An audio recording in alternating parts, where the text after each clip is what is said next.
Samalla kun pussien ja pakkausten hiilijalanjälkeä pyritään rajoittamaan, niin niihin ollaan tuomassa kokonaan uusia ominaisuuksia.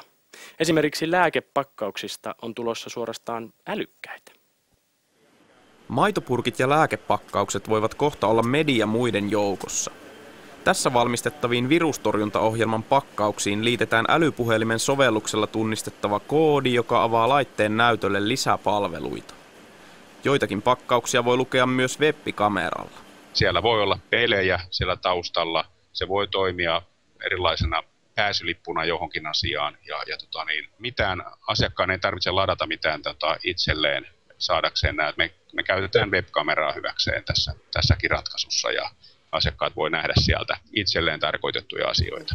Uusia älysovelluksia suunnitellaan jatkuvasti. Mauri Reinilän mielestä pakkaussovellukset voisivat tulevaisuudessa yhdistää tuotteita käyttävät ihmiset toisiinsa.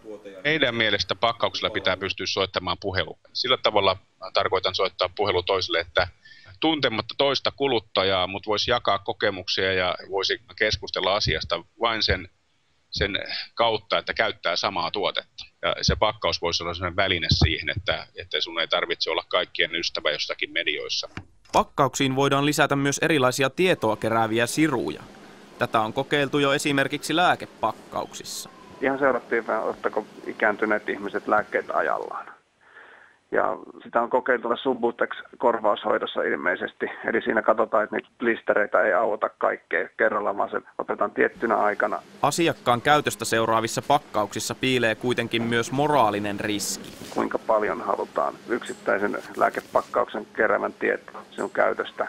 Kuinka paljon sinne halutaan jakaa pakkauksen mukana tietoa minkä tahansa tuotteen käytöstä.